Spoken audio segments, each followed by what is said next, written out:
estamos agora no primeiro centro de concentração nazista da Alemanha.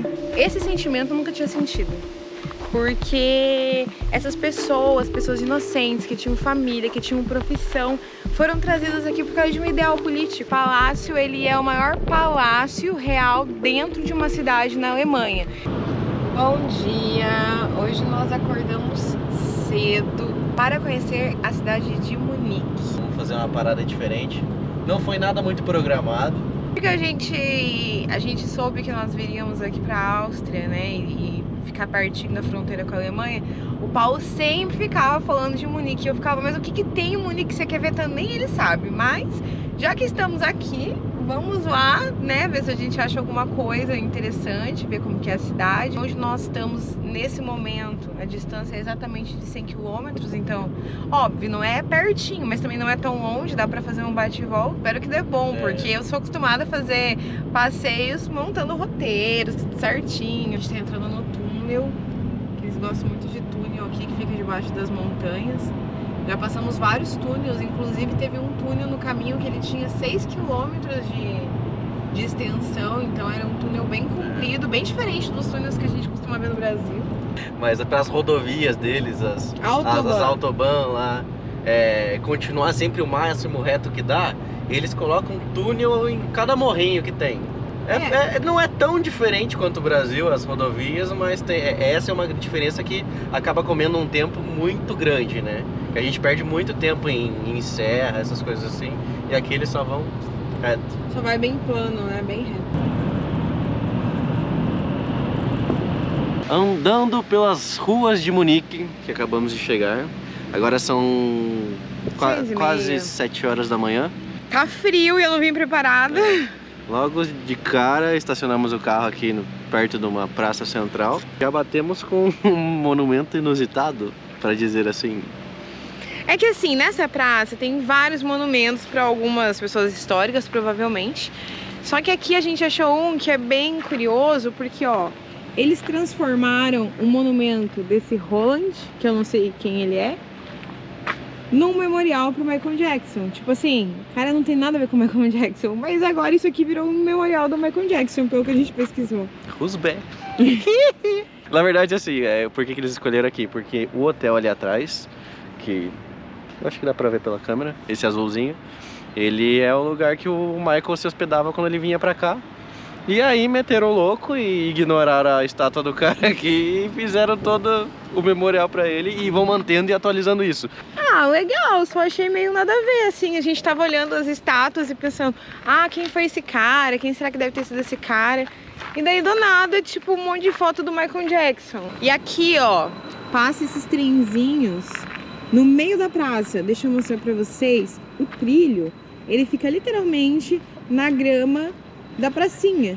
E toda hora fica passando esses trenzinhos que eu acho que são trenzinhos turísticos, parece pelo menos. Aqui perto pra ter a igreja, a catedral, que é bem bonita, que fica bem no centro de Munique. E como nós chegamos muito cedo, nós estamos com fome, mas não tem ainda coisa aberta. Só tá mais frio do que eu imaginava, eu tô de rasteirinha. Espero que com os horários passando comece a ficar um pouco mais quente, pelo menos, Tá, né? mais frio do que você imaginava, daí a mulher passa só de regata. Eu não vou filmar, né, obviamente. Eu ia fazer isso, mas eu achei que talvez não seja muito bom. Mas a mulher tá tipo de manguinha e saia e rasteirinha e eu aqui reclamando de casaco, né? Mas, gente, sou brasileira, não sou acostumada com ser frio, não. Ó o dragão. Uma coisa interessante dessas construções aqui é que são pessoas, parece que é situações que são contadas histórias, né? Uhum. Por exemplo, aqui ó, tem um dragão que tá tentando atacar as pessoas, aí ele tem um menino.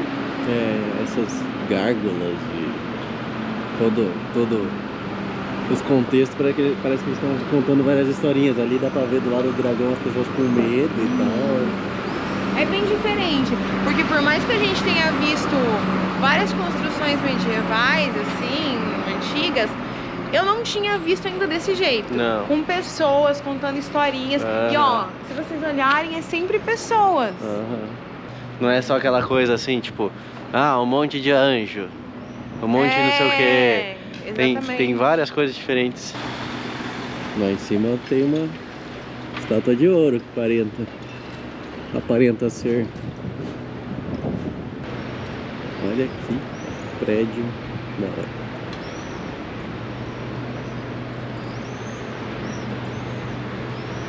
Gente, nós estamos há 2 horas procurando um estacionamento aqui em Munique. Olha a cara do Paulo de felicidade. E assim, primeiro que foi muito difícil da gente achar. E agora que a gente achou, 12 minutos de estacionamento é 1 euro. Cara, simplesmente não tem como ficar aqui. Não tem como estacionar. A gente queria, sei lá, achar um café pra pagar 3 euros num café. Aí vai ter que pagar tipo 20 euros de estacionamento pra ficar 1 hora e sei lá, velho. Então, nós estamos aqui no centro, onde tem os maiores pontos turísticos que a gente queria ver, a catedral, enfim. Mas assim, literalmente não tem lugar para estacionar. E a nossa amiga, que nunca quer aparecer nos vídeos, falou com uma alemã aqui que disse que a gente tá na cidade mais cara da Alemanha. E percebe-se, né? Porque... não, sem contar o trânsito, que é caótico. Tem um negócio de bicicleta, que existe a lei das bicicletas aqui. A bicicleta tem preferência sobre todo mundo. Então assim... ela passa no meio das ruas, se você vai virar para alguma esquina e tá vindo uma bicicleta, todo mundo tem que parar e esperar a carreata de bicicleta passar. E assim, eles não freiam se você já tá com metade do teu carro indo. Eles começam a te xingar e gritar porque você devia ter esperado a carreata de bicicletas passar. Tipo assim, o carro pode frear do nada e fazer os outros carros frear em cima, as bicicletas não. E olha o tanto de bicicleta que tem ali, ó, pra vocês terem ideia da quantidade de bicicleta. É muita gente com bicicleta. Conseguimos um estacionamento, dessa vez 1 euro da meia hora, pelo menos, né? Não é só 12 minutos. A gente teve que ir pra longe do centro, porque nós queríamos passar num Mac pra comer alguma coisa. E o de lá tava impossível, desistimos, viemos pra uma outra região aqui. Ele está feliz porque está comendo. Viemos mesmo. Viemos conhecer o Mac Café, aqui de Munique. A gente nunca tinha ido no Mac Café, então foi a primeira vez. E sempre quando eu vou no McDonald's ele já tá fechado o horário de vender café, né? É pequeno, mas é gostosinho.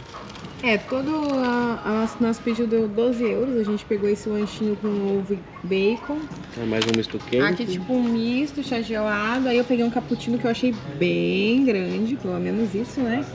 O pãozinho também, que é um pãozinho bem pequenininho com queijo, ovo e bacon. E é gostosinho. Provado. Depois de tomarmos o nosso café da manhã, viemos para o cemitério. Nada como um cemitériozinho para fazer digestão, né, galera? Assim, o cemitério ficava perto do Mac. Não, literalmente na esquina. E parece aqueles cemitérios de filme, sabe? Ó, vou mostrar aqui pra vocês, dar uma olhada. É cemitério de filme, não tem muito o que falar. Essas covas que tem, os cemitérios que eu já fui, ou eles ficavam um bagulho de concreto pra cima, né? Ou são enterrados no chão, mas enterrados mesmo, e daí fica uma florzinha só, não fica essas lápides gigantescas de mármore, essas coisas assim que são mais coisa de assombração e não sei o que a galera costuma ver, né? Esse cemitério realmente parece um negócio que se você vir à noite, tu vai ver as almas penadas. Um bagulho assim mais macabro mesmo. Aqui vai ter um Zemo tomando vinho pra dizer que são do mal, entendeu? Que eles escutam Evanescence. Exatamente, a vibe é essa. Isso aqui dá você vir pra uma cidade, você não fazer um planejamento antes. Você vem parar num cemitério do nada, só porque tá ali. A gente já trilhou um pseudo circuito, né? Baseado aonde estacionamos nosso carro. E agora vamos desvendar. É o barulho dos corvos.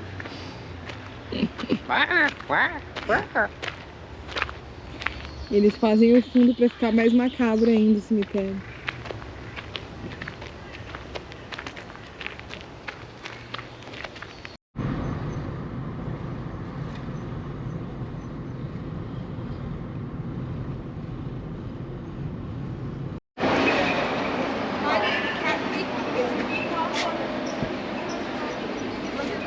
Eu acho que é só uma decoração.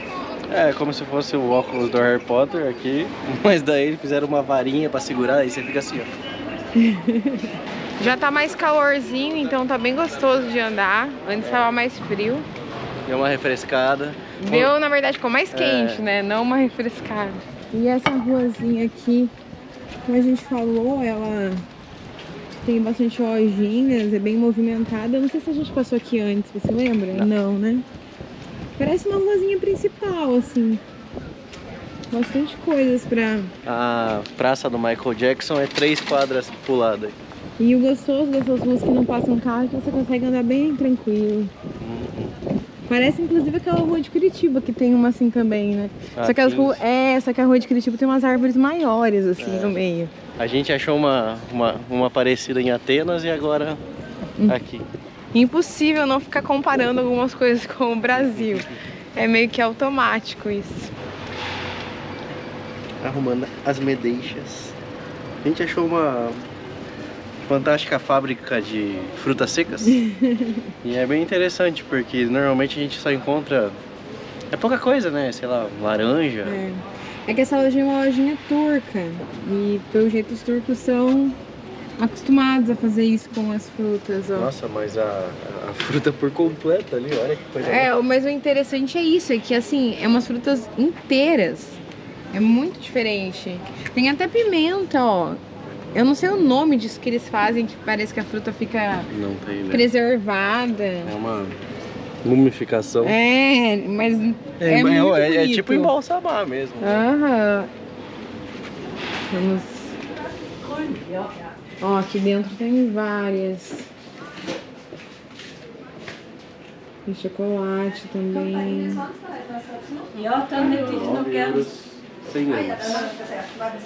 Mas assim, ali da frente você já olha e percebe que é uma loja cara. Não, tem todo um capricho, né? Mas... Olha que graça isso aqui.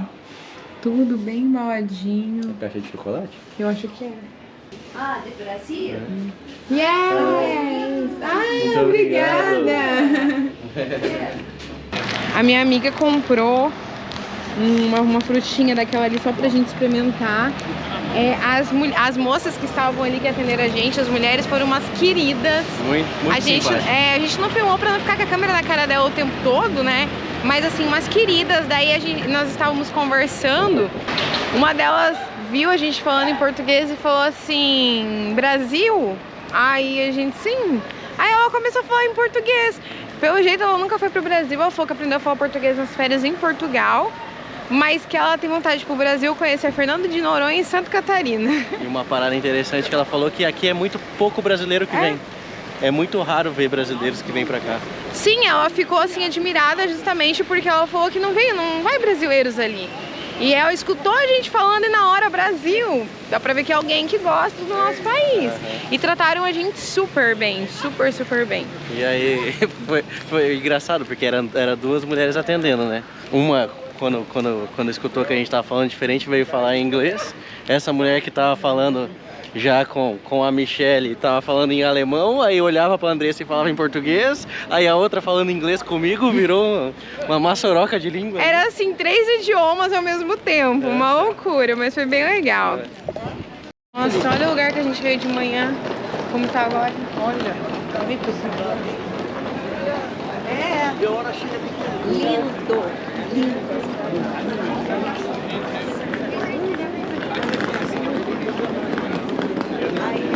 Passamos do que a gente descobriu ser a antiga prefeitura daqui de Munique. E é bem gostoso andar.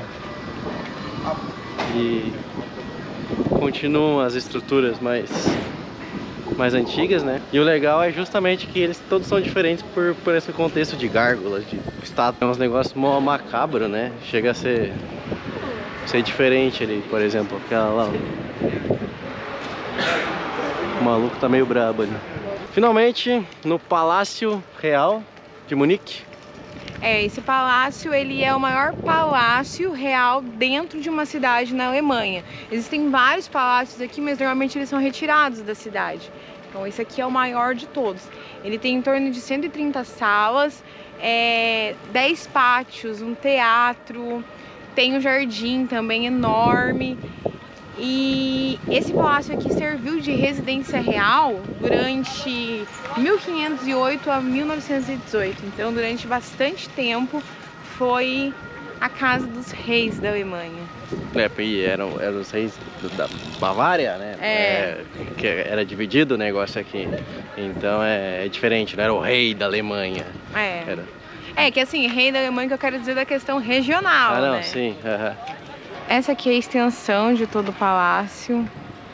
Ele é bem grande, bem bonito.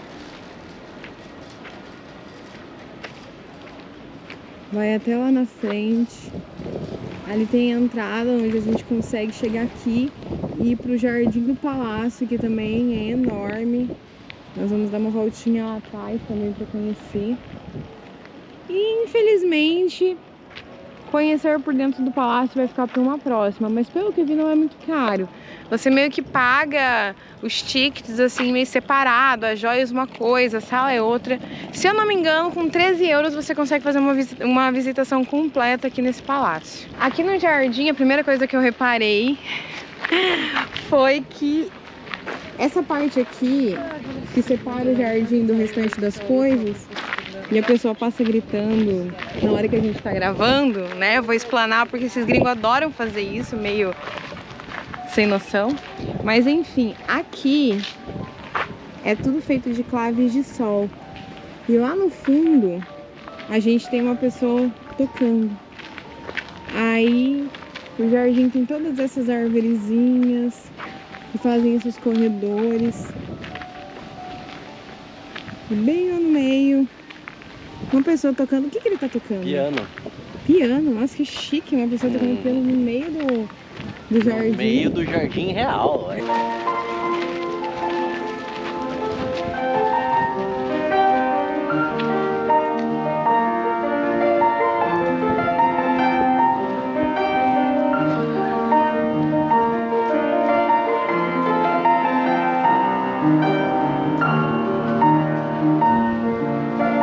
Achamos aqui a igreja central. E aqui tem um, sei lá o que é que eu posso dizer que é aquilo ali. Mas, cara, tem 3 estátuas grandes ali, eu acho que sobre a conquista do rei. Vamos dar uma olhada mais de perto. A história desse local aqui é que esse monumento foi feito pelo rei Ludwig em homenagem à vitória das batalhas dos bávaros. Na verdade, inclusive o leão, essas coisas assim, é para mostrar a grandiosidade, a força do exército. Então por isso que ele escolheu esses monumentos. Um detalhe importante sobre aqui é que essa história do monumento e tudo mais foi lá pela 1800, né? Em 1900 e lá vai bolinha, um tal de Hitler veio pra cá e tinha um comício muito importante numa cervejaria. Não deu pra entender direito como é que é o contexto total da história, mas ele invadiu um comício que estava rolando aqui para falar sobre o projeto nacionalista dele, de dominação. Na verdade, né? Seria um projeto que devolveria glória para a Alemanha, que tinha perdido a Primeira Guerra Mundial. Então, na cabeça dele era uma revolução social, que depois de alguns anos a gente soube o que seria essa revolução social. E ele chegou a sequestrar 3 generais aqui, então o negócio não foi tão pequeno assim, né? Mas muito interessante a história das gerações ali, né? Quem poderia imaginar o que se sucederia depois, né? Para quem não sabe, Munique foi uma das cidades da Alemanha que mais ficaram destruídas depois da guerra. Então aqui foi tudo reconstruído. Então tem poucas referências de coisas que a gente encontra que estão de pé ainda. Então saber que aqui também foi um pedaço da história é bem interessante. E uma coisa que a gente não acha muito sobre a guerra aqui. E a nossa amiga que mora aqui na Europa, ela disse que os alemães, os austríacos, porque Hitler tinha ascendência austríaca, eles não gostam de falar da guerra, não gostam de entrar nesse assunto. E realmente, você entrar numa cidade como Munique, que foi um palco tão grande para o nazismo, e você não vê nada assim no centro da cidade, nada que remeta. Por exemplo, esses monumentos aqui, eles, né, tem ali a questão do ano que foi trazido pra cá e tudo mais, do rei, mas eles não remetem essas situações a Hitler. É como se eles quisessem apagar, e totalmente entendível, Hitler da história. É uma história ruim, mas é uma história que é da Alemanha. Essas referências são ao rei anterior, ao que aconteceu antes e o que conta-se de história. Na Alemanha tem um museu sobre todo o contexto total, né?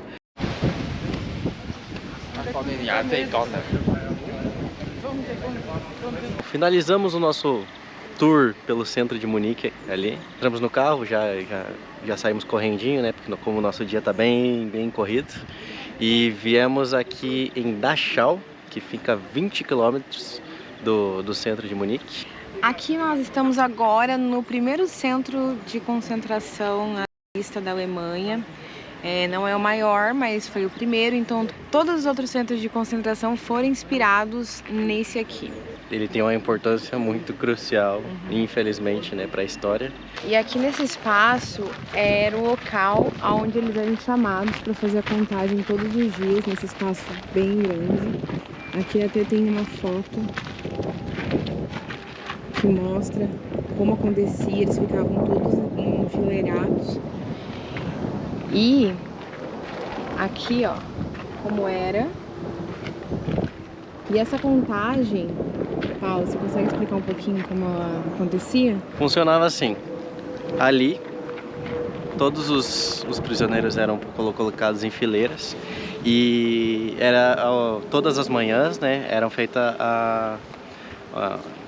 a contagem de todo mundo, inclusive dos corpos.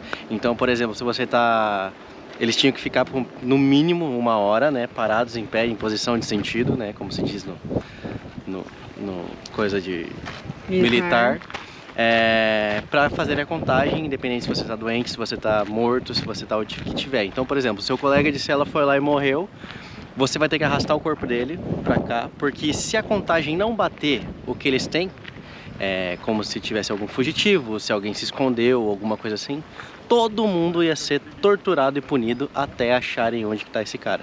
Então eles ficavam horas a fio até descobrirem cadê esse outro corpo ou essa outra pessoa. Então então assim, se um colega seu de cela ele morresse, você tinha que levar ele carregado no colo pra mostrar que ele tá ali, ele não fugiu. Ele tá morto, mas ele não fugiu. Pra evitar que acontecesse esse tipo de punição com todo mundo. E aqui é muito grande, então dá pra ter uma ideia de quantas pessoas ficavam aqui. Eram muitas pessoas que ficavam aqui todos os dias. A proporção é gigantesca, assim, não dá nem pra imaginar.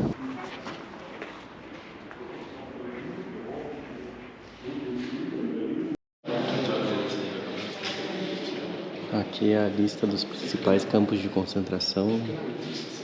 E esse é o de Dachau. Aqui estamos. Ali tem alguns. Ali o mais conhecido, que é o da Polônia, né, que é o Auschwitz.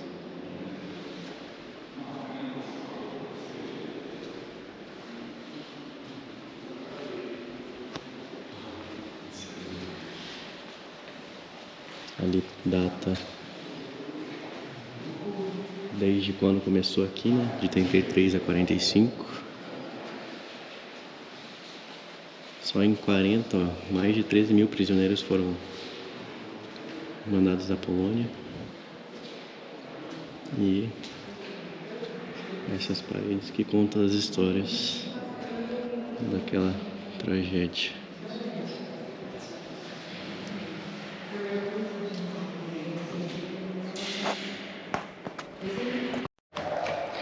Nessa parte aqui tem alguns dos restos, né, do que sobrou dos prisioneiros. Então, pelo que conta ali da história, eles vinham com passaporte, com os documentos pessoais.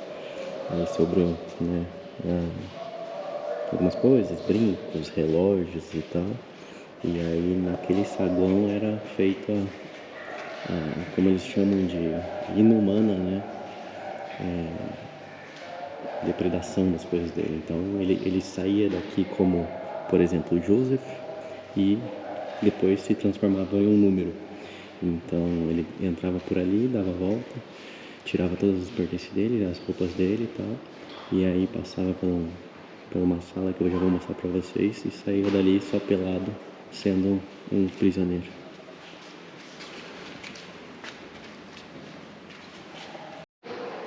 Ali eles têm uma lista de todos os prisioneiros que passaram por aqui, listados por país de origem.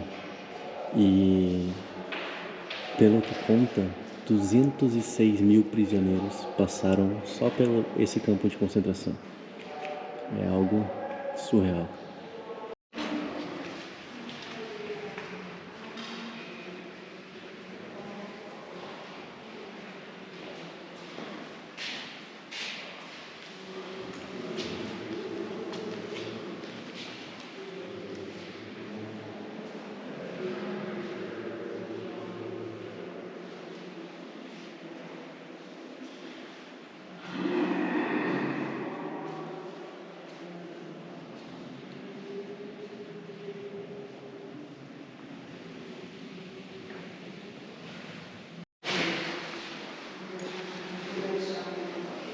Aqui é a lista da contagem deles.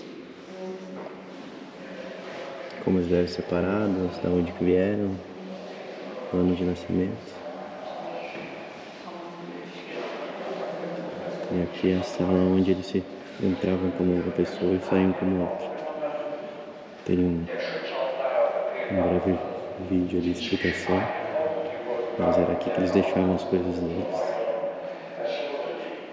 Nessa parte aqui a gente chega no um exemplo de como era a forma de tortura.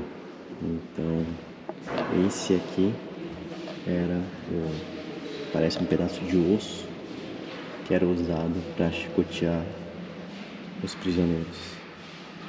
Aqui tem algumas representações de como funcionava, né? A câmera ela vai ficar um pouco bugada, mas dá para ter uma ideia. Os prisioneiros eram deitados, chicoteados de acordo com as suas posições. E ali um desenho que é uma releitura de um dos presos. Essas eram os carrinhos que eram usados no que eles chamam de o pior trabalho que tinha, que era da plantação, onde eles tinham que trabalhar para fora, e muitos deles voltando de lá com fome, cansados e morrendo de fome literalmente, né? E com dor, chicoteados, torturados, não aguentavam e os outros prisioneiros tinham que carregá-los. Então era o pior dos piores dos trabalhos. Aqui tem uma releitura de como funcionava. Era um escravo que aguentava, tendo que carregar seu companheiro. Por incrível que pareça, como esse campo de concentração ele foi salvo pelos americanos, a contagem de número de mortos é incrivelmente até pequena do que se espera do campo de concentração.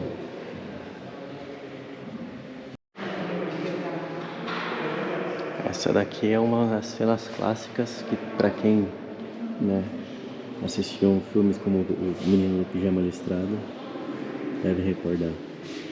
Era assim que eram os dormitórios deles.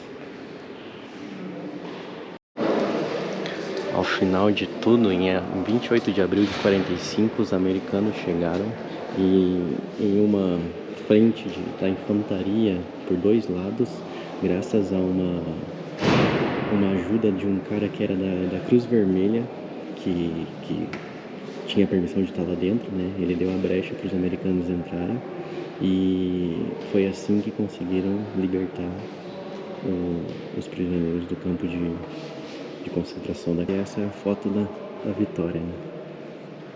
A cara deles de alívio, que no final de tudo conseguirem ser libertados. Essa é uma farda dos aliados que salvaram milhares de pessoas. Aqui tem, né, honrarias de vários cantos do planeta, né? E uma que se destaca que até hoje, né, é um grande nome que eu acredito que praticamente todo mundo conhece, é a grande Anne Frank.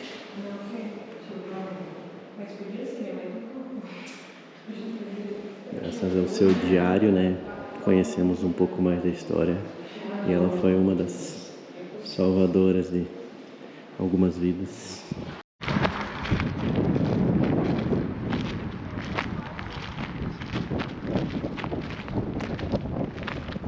Chegando aqui nos alojamentos,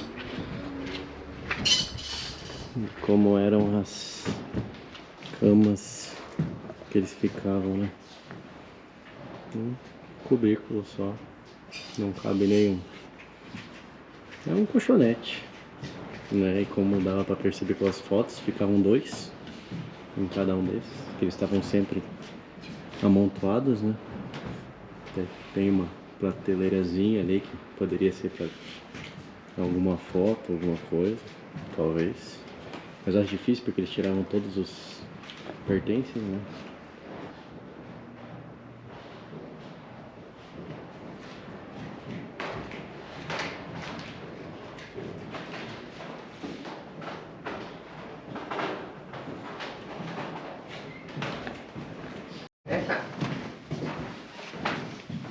Esse aqui não tem nem as divisórias. Não sei se tinha alguma coisa diferente entre eles, né? Mas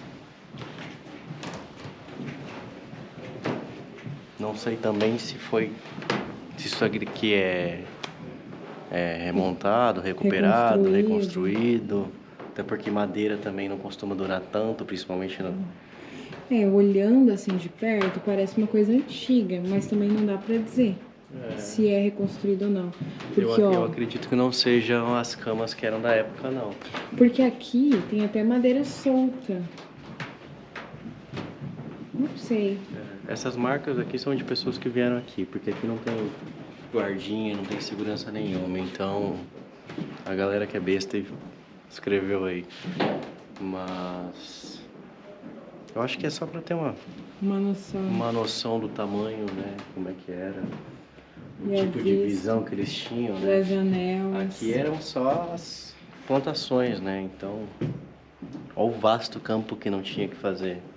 E daí, naquele outro vídeo lá que eu mostrei da carretinha, você imagina você carregando no inverno, com neve, com tudo, você morrendo de fome, cansaço, não tem energia nenhuma no corpo, tendo que carregar o teu irmão ali que tá à beira da morte, porque é literalmente isso, né? Sobrevivência.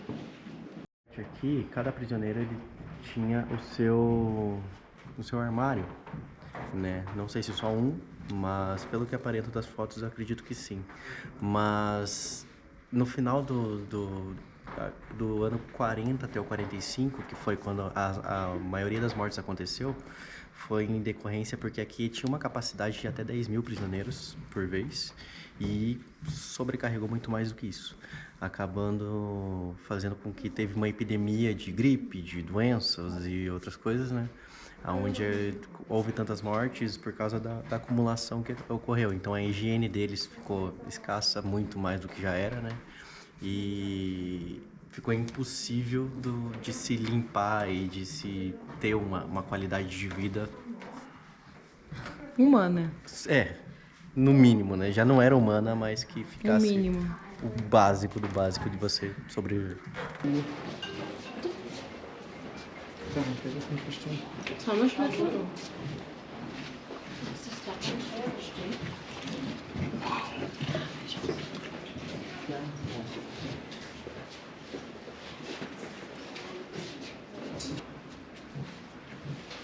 Nessa parte aqui, os prisioneiros nos últimos 2 anos eles ficaram muito cheios, né? Era mais de 30.000, como eu tinha dito antes, eram 10.000.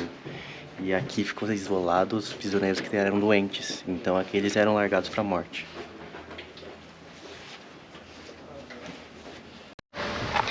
Bom, aqui fora já, a última parte tem essa representação, né, do que eles chamam de a rua do acampamento. E ali, a quantidade de prisioneiros, né, Então, como vocês podem ver, aqui tem um dos alojamentos, né? E aqui tem o outro que só foi isso que restou. O resto a galera toda derrubou e tirou todas as outras casas. Então é para ser uma representação de como era, né? Nessas duas que restaram. Mas tinham, olha, eu acho que umas 20.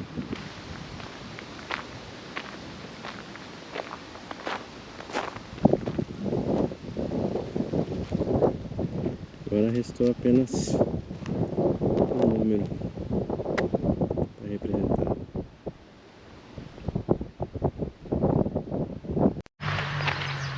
Chegando ao final dos campos de concentração aqui, temos um sino e 3 igrejas. Uma igreja católica, que foi colocada aqui em representação, uma igreja protestante na esquerda e uma igreja judaica na direita. Em memória, né, aos torturados e aos mortos.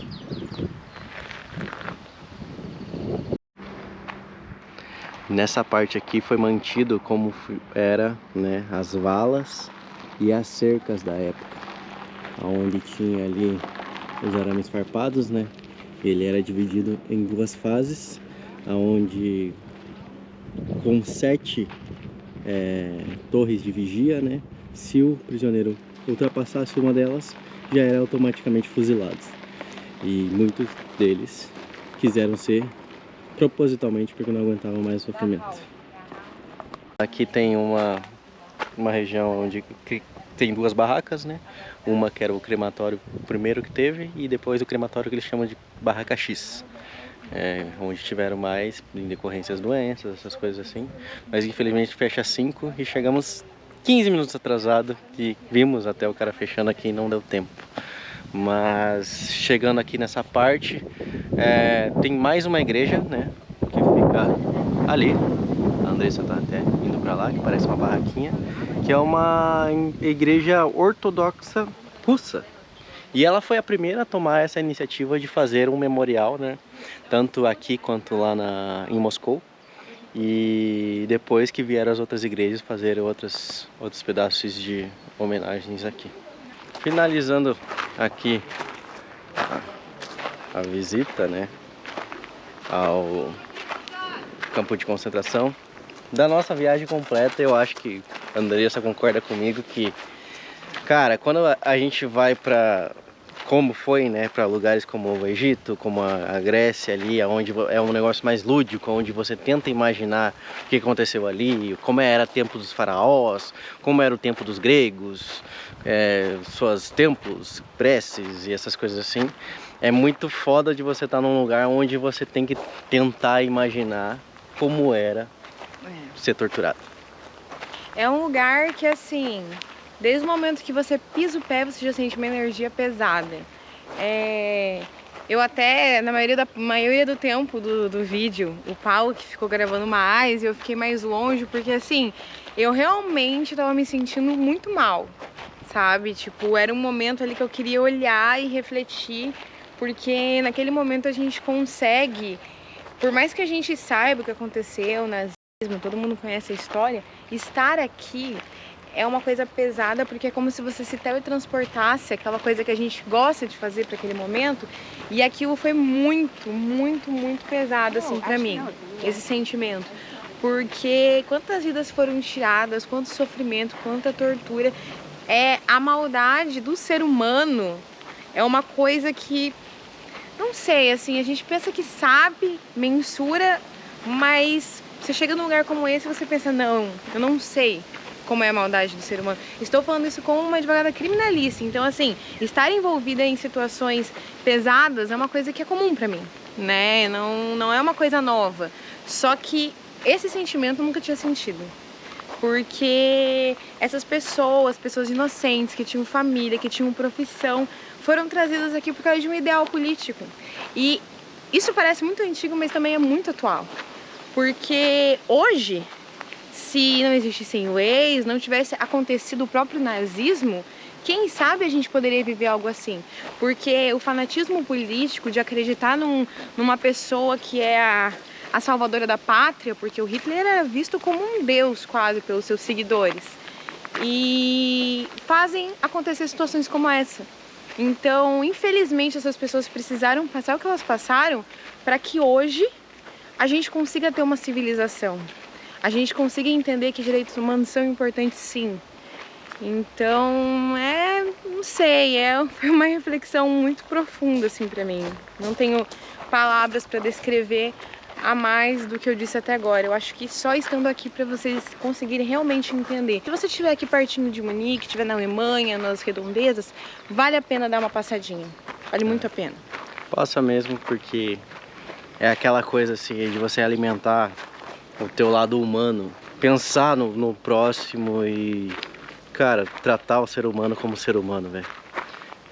O que foi segregado aqui como lixo, como peças, como o que diabo foi o que aconteceu, é algo que não dá pra acreditar que você pode olhar pro próximo e pensar em fazer o que fizeram, né? E tem muitas imagens e fotos que, assim, não tinha nem como gravar. Coisa pesada demais, assim, que não, na verdade, acho que nem pode colocar na internet. Mesmo se pudesse, não dá nem vontade de gravar, porque pessoas em situações deploráveis. Por aqui encerramos. E não sei, falaram aqui pra nós que tem um castelo aqui.